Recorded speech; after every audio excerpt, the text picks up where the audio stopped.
Morning, all. All right, so a news of the day video for your Friday, June the 23rd. Starting off by talking about the Arizona Coyotes. So we have discussed the specialty jerseys going away, and other things were discussed by Gary Bettman as well yesterday during of course, the Board of Governors and everything. And there's some fallout coming out of that too, apparently, but we'll get to that too.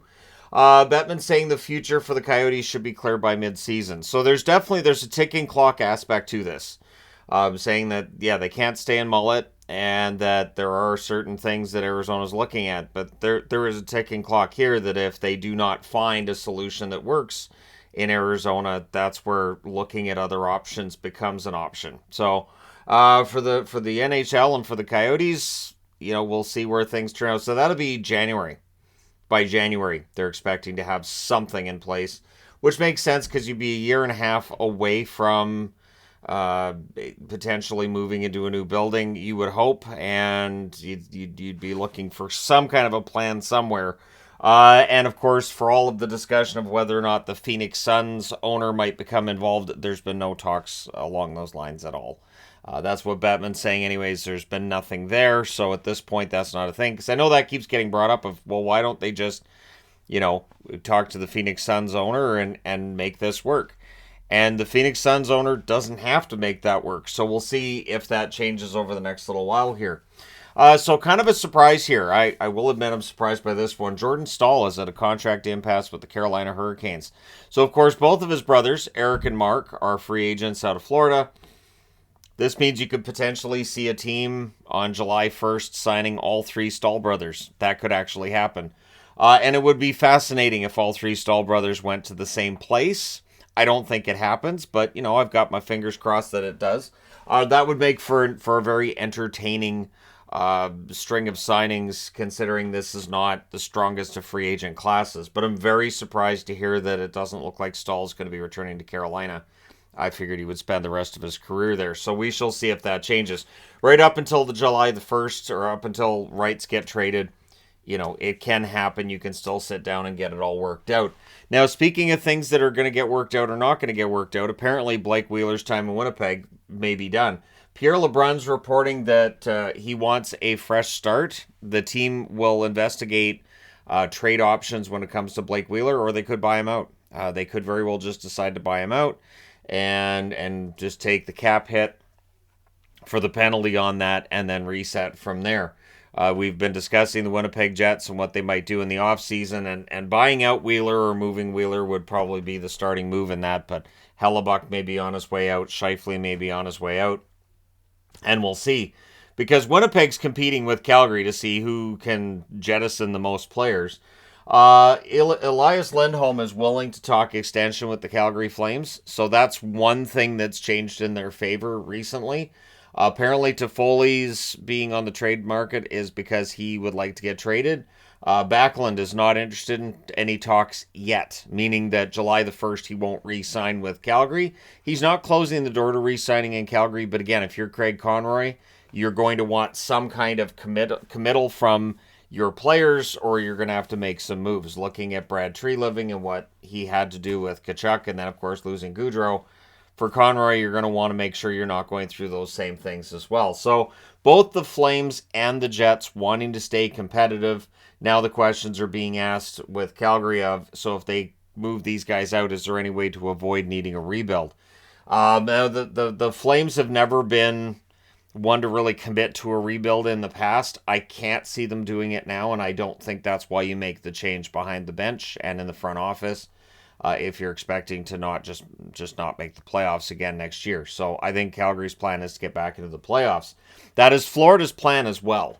Now, Florida may very well be able to help Calgary out. This is one thing that reporters look at and go, well, wait a second. So the Florida Panthers are looking to upgrade their blue line, according to Pierre LeBrun. And you do have Noah Hannafin out there with Calgary as a player who might be available via trade. And then one name that apparently teams are calling Florida asking about is Anthony Duclair. So maybe a move where a forward goes to Calgary, a defenseman goes to Florida, that kind of thing. Look for those trade discussions online to get started, as in it becomes speculation. Speculation becomes rumor, and then rumor becomes, hey, did you hear who's getting traded and where? I generally don't pay much attention. But for the Florida Panthers, they're going to be without both Ekblad and Montour to start the season with injury.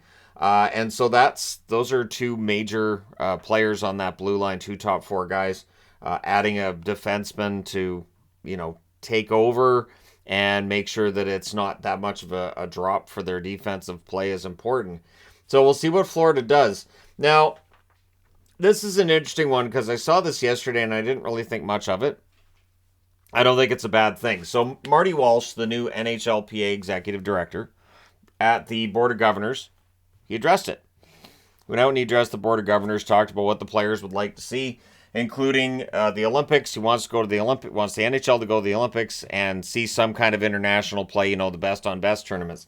I don't see a problem with that, but the thing is, the players, apparently there are some who aren't all that happy that their union head was down hanging out with the Board of Governors. Now, I will say this, having been in union situations before myself, it does look odd when your union leader is out having lunch or dinner with the people who might be setting your wages.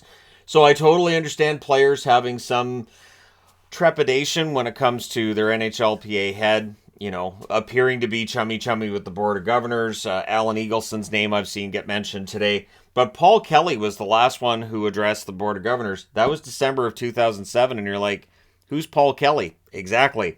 So we'll see what happens if there's any fallout from this. But I mean, for Walsh, he's saying all the right things. Like, he was asked about Tanner Pearson's injury in Vancouver, and he says, we're hoping he can resume his career. So, I mean, he knows the players. He knows what he's talking about here. I don't know that there's anything nefarious behind him going out and talking to the Board of Governors.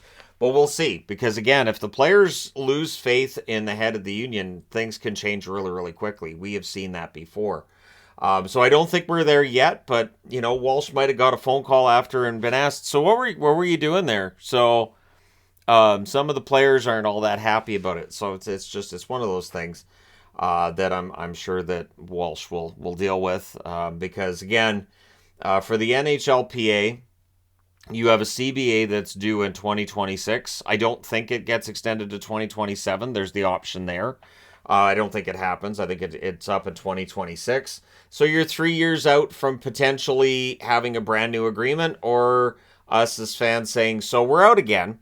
But, we'll see. They headed it off in 2020. I don't see any reason why it should be a problem in 2026. The salary cap should go up quite a bit between now and 2026. Players are going to be making money. Owners are going to be making money. And when everybody's making money, generally the lockouts look a lot less attractive to either side of things. So this is one of those interesting stories, and I thought I'd close on this. Artemi Panarin kind of threw everybody off. He shaved his head. So, yeah, beautiful head of hair on that man, but he decided to shave his head. Why? To reset a bad stage of his career and remove potentially evil forces. So I'm going to say this. Hockey players are very, very superstitious.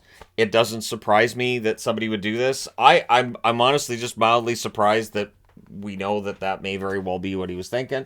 But at any rate, Panarin shaving his head, if it works for him, it's great, right? Like, Ranger fans aren't going to care one way or the other what he does with his hair as long as he goes out there and plays the way that we know he can, and he has at times. And coming off of a season where he may not be happy about how it ended, make whatever change you can. Make whatever change you can. Even if it's just psychological, that's a big part of the game. Hopefully it works for him. Let me know your thoughts in the comment section below, as always. Don't forget to hit like and subscribe if you're browsing your way through. You just happened upon this video. Thank you guys so much for watching, for all your support. I will talk to you again soon.